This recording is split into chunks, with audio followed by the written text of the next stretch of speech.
তো hello everyone, আজকে তোমাদের পার্সেন্টেজ চ্যাপ্টারের 21 থেকে 30 পর্যন্ত অঙ্ক করানো হবে। ঠিক আছে, তো চলো শুরু করা যাক। প্রথমে কি বলছে, একটি পরীক্ষায় পাস নম্বর কত 30%, তার মানে 30% কিন্তু আমাদের এখানে পাস নম্বর। ঠিক আছে, তাহলে কি বলছে তারপরে, যে একজন ছাত্র 85 নম্বর পেয়ে 10 নম্বরের জন্য পাস করলো। ঠিক আছে, তাহলে বলছে 85 নম্বর পেয়েছে, পেয়ে 10 নম্বরের জন্য পাস করেছে। তার মানে কি 10 নম্বর যদি সে না পেত তাহলে সে ফেল করে যেত, মানে বরাবর একদম 5 নম্বরের সমান হয়ে যেত। তাহলে 85 থেকে যদি আমি 10 নম্বর বিয়োগ করি তাহলে কত হচ্ছে, 75 নম্বর। ঠিক আছে, তাহলে 75 নম্বরটাই হলো 5 নম্বর আমাদের। ঠিক আছে, তাহলে আর চেয়েছে কি দেখতে হবে আমাদের, চেয়েছে যে পরীক্ষায় মোট নম্বর কত। তাহলে মোট নম্বর কত হয়, পরীক্ষায় মোট নম্বর 100% হয়, তার মানে 100% বার করতে হবে আমাদের। তাহলে দেওয়া আছে 30%, এটা বার হয়েছে কত আমাদের, 30%-এর মান 75। তাহলে চেয়েছে কত আমাদের, 100%-এর মান। তাহলে 100% সমান কত, 75/30 গুণ 100। ঠিক আছে, তাহলে এই যে শূন্য শূন্য কেটে গেল, এই যে 3, 25, 75, তাহলে কত, 250 নম্বর কিন্তু আমাদের এখানে তাহলে পরীক্ষার মোট নম্বর ছিল। ঠিক আছে, তাহলে নেক্সটটা যাওয়া যাক। বলছে কলমের দাম 20% বৃদ্ধি পাওয়ায় একটি পরিবারে কলম ব্যবহার 20% কমিয়ে দিল, তবে ওই পরিবারে কলমের জন্য বরাদ্দ খরচ কত কমবে বা বাড়বে। ঠিক আছে, এটা অ্যাকচুয়ালি সাকসেসিভ দিয়েও করা যায়, নর্মালভাবেও করা যায়। সেটা কি, সাকসেসিভ দিয়ে কি, জাস্ট এই যে 20 আছে, 20 বাড়ছে মানে +20, আর 20 কমছে একবার তার মানে -20। আর এখানে প্লাসে মাইনাসে মাইনাস হয়, উপরে 20 গুণ 20 লিখি আমরা, নিচে কত, 100। তাহলে এটা কত হচ্ছে, নর্মালি একই পার্সেন্টেজ হলে আমরা কি এই বাম সাইডে দুটো কেটে দিলাম, এগুলো আমরা লিখি না, ডাইরেক্ট আমরা এটাই লিখি। ঠিক আছে, কত হচ্ছে এটা, তাহলে -4 হচ্ছে কাটাকুটি করে। ঠিক আছে, তার মানে -4 মানে কি, মাইনাস মানে কমবে। ঠিক আছে, 4% তাহলে কমবে। এবার দেখা যাক যেটা আসল, নর্মালি এটা করা যেতে পারে সিম্পলভাবে, সেটা কি, যে বলছে মানে আন্ডারস্ট্যান্ডিং ওয়েতে কিভাবে একটি কলমের দাম 20% বৃদ্ধি পাওয়া হয়। ঠিক আছে, কলমের দাম প্রথমে 100 টাকা ছিল, 20% বৃদ্ধি পেয়েছে, কত হচ্ছে 120। ঠিক আছে, তারপরে বলছে কলমের ব্যবহার 20% কমিয়ে দিল তারা। ঠিক আছে, তাহলে কলমের ব্যবহার এখানে আগে 100 ছিল, এখন কত হলো, 20% কমিয়ে 80 হলো। ঠিক আছে, এবার তাহলে আমাদের এদের রেশিও বার করলেই আমরা বার করে যে বুঝতে পারবো যে কত খরচ হচ্ছে। রেশিও মানে এদের গুণফল গুণফল করতে হবে। গুণফল করার আগে এদের এখানে অ্যাকচুয়ালি দেখো এখানে রেশিও হবে। ঠিক আছে, রেশিও যখন হবে তাহলে আমি উপর নিচে কাটাকুটি করতে পারবো। তাহলে এখানে কাটাকুটি করলে কত হয়, এটা 5 হয়, এটা 6 হয়, আর এটা কত হয়, 4 হয়, এটা সরি এটা 5 হয়, এটা 4 হয়। ঠিক আছে, তার মানে এদিকে কত হচ্ছে, গুণ করে 5 5 25, এদিকে কত, 4 6 24। ঠিক আছে, তাহলে 25 থেকে কত হলো, 1 কমলো, 1 কমলো, 1 কার সাথে কমছে, 25-এর সাথে। ঠিক আছে, তাহলে পার্সেন্টেজ বার করতে কি কত, 100 দিয়ে গুণ করবো, তাহলে 25 গুণ 4 মানে 100, তার মানে 4% এখানে কিন্তু কমে গেছে। ঠিক আছে, বোঝা গেছে। এইভাবে লেফট সাইডটাও করা যায়, রাইট সাইডটাও করা যায়। রাইট সাইডটা কি, এটা হচ্ছে অরিজিনাল ওয়ে। লেফট সাইডটা সাকসেসিভ, কিন্তু সব জায়গায় এরকম করলে হবে না। এখানে বাড়ছিল তাই বাড়ছিল কমছিল সেম বোঝা যাচ্ছিল, ওই জন্য তো হচ্ছে। ঠিক আছে, তাহলে নেক্সটটা যাওয়া যাক। নেক্সটে কি আছে, কোনো পরীক্ষায় 40% ইংরাজিতে, 30% গণিতে ফেল করে, উভয় বিষয়ে 15% ফেল করলে শতকরা কতজন উভয় বিষয়ে পাস করে। আচ্ছা, এটা একটা জাস্ট ভেন ডায়াগ্রাম, এটা ভালোভাবে বোঝো, যে এরকম একটা এটা ভেন ডায়াগ্রাম দিয়ে করা যায়। ঠিক আছে, আমরা পরীক্ষায় ভেন ডায়াগ্রাম করবো না, আমি জাস্ট বোঝানোর জন্য ভেন ডায়াগ্রাম এখানে করছি। এখানে কি এরকম দুটো সার্কেল আছে। ঠিক আছে, এবার কি বলছে, 40% ইংরেজিতে, তাহলে আমি এখানে দিলাম 40%, আর 30% গণিতে ফেল করলো। ঠিক আছে, এবার যে এই যে 40% গণিতে ফেল করেছে এবং এই ইংলিশে ফেল করেছে এবং 30% গণিতে ফেল করেছে, তার মধ্যে আবার উভয় 15% ফেল করেছে। তার মানে এই যে মাঝখানের যে কমন জায়গাটা আছে, মাঝখানের যে কমন জায়গাটা আছে সেটা হচ্ছে 15। ঠিক আছে, তার মানে এই যে কমন জায়গাটা কি আমরা দুবার নিয়ে ফেলেছি, তার জন্য কি তাহলে টোটাল, আচ্ছা এই যে সার্কেলের ভিতরে আছে, এটা ভালোভাবে দেখো, এই যে সার্কেলের ভিতরে আছে এগুলো কি কিছু না কিছু তো পাস করেই আছে। ঠিক আছে, এই সরি, কিছু না কিছু তো ফেল করেই আছে, ঠিক আছে, পাস না, সরি ফেল করে আছে। 40% কি ইংলিশে ফেল, 30% গণিতে ফেল এবং 15% উভয় ফেল। তার মানে সার্কেলের ভিতরে যারা আছে তারা কিছু না কিছু বিষয়ে ফেলই করে আছে। তাহলে নিশ্চয়ই বাইরে যারা থাকবে তাহলে পাস করবে তারা, ঠিক আছে। তাহলে বাইরে যদি এক্স থাকে, এক্স জন পাস করে, তাহলে পাস আর ফেলের মোট কত হয়, 100% হয়। তাহলে ভিতরে কত হচ্ছে, ভিতরে এই যেটা 40+30, আমাদের এই হচ্ছে রুল, 40+30 যেটা থাকবে, এই যে দুটো জিনিস আমাদের যোগ করতে হবে। আর মাঝখানে এই যে 15টা দুবার নিয়ে ফেলেছি, সেই জন্য একবার আমাদের মাইনাস করতে হবে, ঠিক আছে। দুবার মানে কি, 40 তো 15, এই 15 তো একবার 40-র মধ্যেও আছে, আর 30ও এই 15 30-র মধ্যেও একবার করে আছে, সেই জন্য একবার বিয়োগ, ঠিক আছে। এই যে এটা হলো কি পাশের সংখ্যা, এই যে 40+30 বিয়োগ 15, এটা হলো টোটাল পাস না, সরি বারবার পাস বলে ফেলছি, ফেলের সংখ্যা, মানে এখানে ফেল আছে, ফেলের সংখ্যা এটা, ঠিক আছে। তাহলে এই যে টোটাল ফেলের সংখ্যা, আর পাস কি বলেছি, পাস বাইরে আছে, পাস এক্স, তাহলে পাস আর ফেল যোগ করে কত হবে, 100% হবে, ঠিক আছে। এখানে পার্সেন্ট দিচ্ছি না সবার সাথে, শুধু 100 লিখলাম, ঠিক আছে। তাহলে এবার এক্স এর মান আমরা বার করলে বুঝতে পারবো যে শতকরা কতজন উভয় বিষয়ে পাস করেছে, ঠিক আছে। তাহলে এখানে কি এক্স, এখানে 100, আর এই যে কত 40 আর 30 70 ছিল, 70, আচ্ছা 70 এদিকে আনা যাক, 70 এদিকে বিয়োগ হবে, আর এদিকে +15 হবে, ঠিক আছে। তাহলে কত হচ্ছে এটা, 30+15 মানে 45%। তাহলে 45% উভয় বিষয়ে কিন্তু পাস করে আছে, ঠিক আছে। তাহলে 45 এখানে আমাদের কারেক্ট অ্যান্সার, সেটা হলো অপশান ডি। বোঝা গেছে? তাহলে নেক্সটটা যাওয়া যাক। কি বলছে, একটি পরীক্ষায় 60% ইংরেজিতে পাস করে, 70% হিন্দিতে পাস করে, 40%, আচ্ছা সেম অঙ্ক এটা।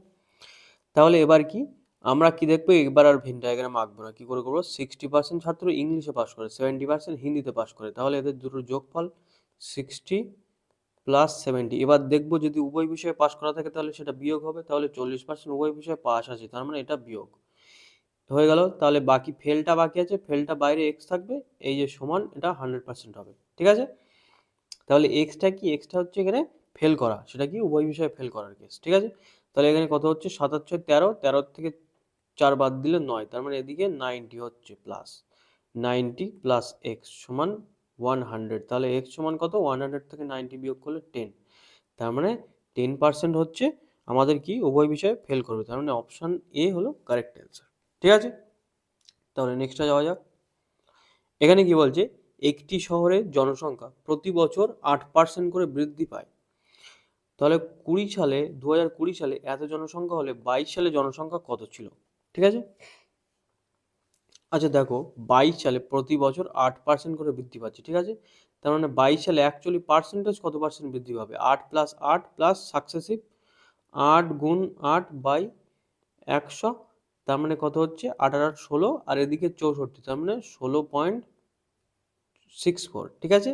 এটা আমাদের কিন্তু কি হবে, আচ্ছা একটি শহরের জনসংখ্যা প্রতি বছর 8% করে বৃদ্ধি পায়, 2020 সালে জনসংখ্যা কত ছিল, 22 সালে জনসংখ্যা কত হবে, 8% বৃদ্ধি, তার মানে কি 166.64, এটা কিন্তু বেড়ে যাবে, ঠিক আছে। সেটা কার, সেটা 2000-এর, ঠিক আছে। আমি খুঁজছিলাম যে এখানে অ্যান্সার এইটা আছে কিনা, কিন্তু এখানে হাজার মানে এক নেই, এখানে 2 আছে, মানে 12, তাহলে এর 2 গুণ করলে এতটাই অ্যাড হবে, ঠিক আছে, বোঝা যাচ্ছে।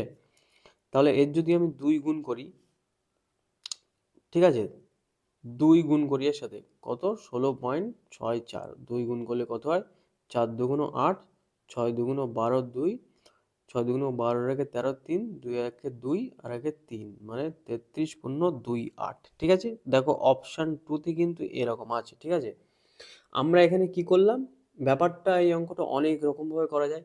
আমরা এখানে কি করলাম, আমরা জাস্ট ক্যালকুলেট করলাম যে অ্যাকচুয়ালি বৃদ্ধিটা কত হচ্ছে, কত হচ্ছে বৃদ্ধিটা, 8%, 8%, সাকসেসিভ লাগালাম কত হলো, 16.64%। তাহলে এই 16.64% বৃদ্ধি হচ্ছে। আমি প্রথমে বলছিলাম কি যে 16.64 অ্যান্সার খুঁজছিলাম, কিন্তু সেটা কি হচ্ছে, সেটা এখানে যদি 1 লাখ হতো, এখানে কিন্তু 2 লাখ আছে, তাহলে 2 লাখের 16.64% বার করতে হবে, ঠিক আছে, 2 লাখের। তাহলে আমি অ্যাকচুয়ালি 2 দিয়ে গুণ করলাম, যেটা 100%-এর জন্য 16.64 হবে, সেটা ডবল করলে তাহলে সেটা বার হয়ে যাবে, 2 লাখ, এই 2 লাখের সঙ্গে কত হবে, তাহলে আমরা সেই জন্য 2 দিয়ে গুণ করে আমাদের এত এলো, তার মানে এত অ্যাড হবে এটার সাথে। ঠিক আছে, বোঝা গেছে? এখানে পয়েন্ট টয়েন্ট আছে, পয়েন্ট টয়েন্ট নেগলেক্ট করো, জাস্ট এটা আমি নর্মালি করলাম, এটা 2 দিয়ে গুণ, আমার তো এখানে এতটা শূন্য আছে, ঠিক আছে, পয়েন্টগুলো এমনি উড়ে যাবে, বোঝা গেছে? তাহলে অপশন 2টা কারেক্ট অ্যান্সার, আমার উত্তর বার করা নিয়ে কথা, ঠিক আছে। তাহলে নেক্সটে যাওয়া যাক, কি বলছে, একটি শহরে বর্তমান জনসংখ্যা এত, প্রতি বছর 10% হারে বৃদ্ধি পেলে 3 বছর আগে কত ছিল? আচ্ছা, 3 বছর আগে যদি এক্স ছিল, তাহলে এখন কত হচ্ছে? এখন বেড়ে বেড়ে 11/10 করে হয়, তার মানে 11/10-এর অ্যাকচুয়ালি কিউব, 11/10, 11/10 আমরা গুণ করবো জাস্ট, এরকম করে কত হচ্ছে 7986। তাহলে আমাদের এক্স এর মান কত হবে এখান থেকে? 7986। এটাকে কি, উপরে একের পিঠে 3টে শূন্য চলে যাবে, আর নিচে 11 3বার গুণ হবে, জাস্ট 11 11 11। তাহলে নিশ্চয়ই এটা 3 দিয়ে ভাগ যাবে 11টা, মানে এই যে নম্বরটা আছে এটা 3বারই 11 দিয়ে ভাগ যাবে, নইলে তো পূর্ণ সংখ্যায় আসবে না। তাহলে 11 দিয়ে একবার কাটলে কত হয়? 7 11 77, 2 দিয়ে 28 থেকে, তাহলে 2 আর লাস্টে 6 আছে সেই জন্য 6 হবে। তাহলে আবার 11 দিয়ে কাটলে 6 এবং 66, লাস্টে 6 আছে আবার 6 হবে, তাহলে 11 দিয়ে কাটলে 6 আছে 6 হবে, ঠিক আছে। তাহলে কি হবে আমাদের অ্যান্সার? অপশন নাম্বার ডি হলো আমাদের কারেক্ট অ্যান্সার, ঠিক আছে। এই যে 6 আছে, 3টে শূন্য এর সাথে অ্যাড হয়ে যাবে, এই যে এরকম করে, বোঝা গেছে? তাহলে নেক্সটে যাওয়া যাক, কি বলছে, একটি গ্রন্থাগারে 40% ইংরাজি, বাকি বই, আচ্ছা, একটি গ্রন্থাগারে বইয়ের 40% ইংরাজি, বাকি বইয়ের 40% হিন্দি এবং বাকি বই উড়িয়া। যদি হিন্দি বইয়ের সংখ্যা এত হয় তবে মোট বইয়ের সংখ্যা কত? আচ্ছা, ধরলাম গ্রন্থাগারে 100% টোটাল বই আছে, তাহলে কি বলছে 40%-এর ইংরাজি আছে, তাহলে এই যে 40 এখান থেকে 40 হয়ে গেল কি আমাদের ইংলিশ, 40 হয়ে গেল আমাদের ইংলিশ, ঠিক আছে। তারপরে বেঁচে আছে কত? তাহলে বেঁচে আছে কত? 60, ঠিক আছে, বেঁচে আছে কত? 60। তাহলে বলছে বাকি বইয়ের 40% হিন্দি, তাহলে এই যে 60-র 40% হিন্দি, ঠিক আছে, তাহলে 60-র 40% মানে কত? 4 6 24 হয়, তাহলে বাকি রইল কত? 60%, তার মানে 36, ঠিক আছে। তাহলে এই যে 24% এটা কি বলেছে? হিন্দি, ঠিক আছে, 24% এটা কি? এটা হচ্ছে হিন্দি, আর এই যে 36% যেটা আছে এটা কি থাকবে? উড়িয়া, ঠিক আছে, উড়িয়া। এবার কি বলছে, তাহলে আমাদের কি কি বার হলো এখান থেকে? যে 40 আছে সেটা হচ্ছে ইংলিশ, 24 আছে হিন্দি এবং 36 আছে উড়িয়া, ঠিক আছে। তাহলে এবার কি চেয়েছে আমাদের, যে যদি হিন্দি বইয়ের সংখ্যা 4800 হয়, তাহলে হিন্দি কত আছে? 40 রেশিও আছে, এই কত 40 24 রেশিও আছে, 24টা সমান কত? 4800। তাহলে চেয়েছে কত? তবে মোট বইয়ের সংখ্যা কত? মোট বই কত আমাদের? 100 লাগবে, তাহলে 100 সমান কত হয়? এই যে 4800 বাই 24 গুণ 100, আমরা এখানে দেখতে পাচ্ছি ডাইরেক্ট 2 দিয়ে কাটবে, তার মানে 2 অ্যান্সার হবে ডাইরেক্ট 20,000। এটা বোঝা গেছে? তাহলে অপশান ডি হলো আমাদের কারেক্ট অ্যান্সার, ঠিক আছে।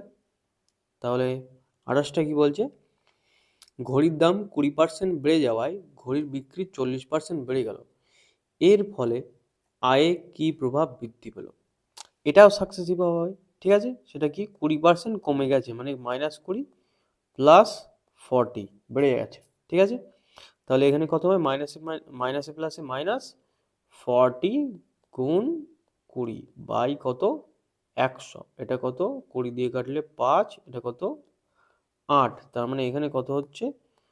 +20 বিয়োগ 8, তার মানে 12% প্লাস আছে, তার মানে 12% কিন্তু বৃদ্ধি পাবে, ঠিক আছে। তাহলে এটা আগের বার করেছিলাম কি সেম সেরকমভাবে আর একবার করব, যেটা কি ঘড়ির দাম প্রথমে যদি 100 থাকে, সেখান থেকে কত হবে?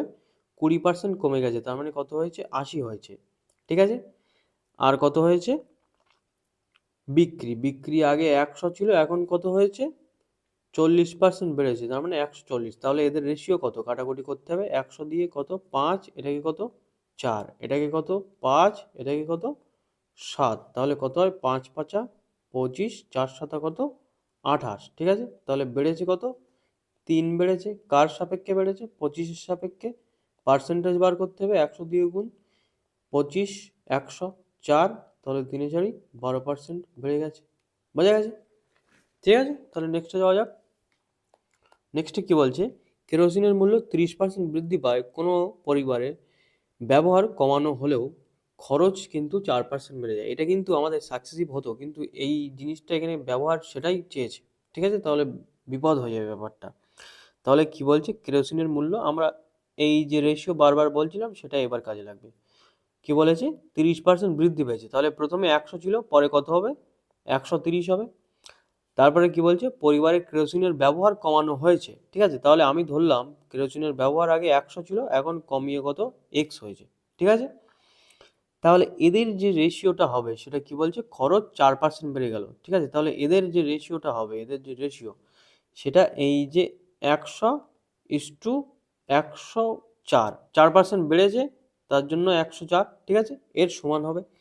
তাহলে উপরের রেশিওটা বার করা যাক, আগে একটু কাটাকুটি করা যাক হালকা করে। এই যে একটা শূন্য কেটে গেল, তার মানে উপরে কত হচ্ছে, আচ্ছা রেশিওর জন্য আমরা কি করি, এটা গুণ করি আর এটা গুণ করি, তার মানে কত, উপরে 10 গুণ 1000, এই সরি 100 বাই 13x, এদের রেশিও এটা সমান, এদের রেশিও কত, এটা 100/104, ঠিক আছে? এই হলো রেশিও সমান, ঠিক আছে? তাহলে এবার কি, এই যে 100, এই যে 100 কাটাকুটি হয়ে গেল, আর এই যে 13 আর এই যে 104, 8 13 104, তাহলে x সমান কত হবে, 80 হবে। তাহলে এবার এই এক্সটা যেটা আছে এখানে কত হচ্ছে, অ্যাকচুয়ালি 80 হচ্ছে। তাহলে 100 ছিল, ঠিক আছে? 100 ছিল, সেখান থেকে কত হলো, 80 হলো, তাহলে -20 হলো। তার মানে কি, 20% আমাদের কমানো হয়েছিল। বোঝা গেছে? সহজ না এটা? 20% আমাদের কিন্তু কমানো হয়েছিল, ঠিক আছে? তাহলে নেক্সটটা যাওয়া যাক। লাস্ট এটা বলছে, এক ব্যক্তি তার বেতনের 5% কর দেওয়ার পর বাকি টাকার 95% খরচ করে ফেলে।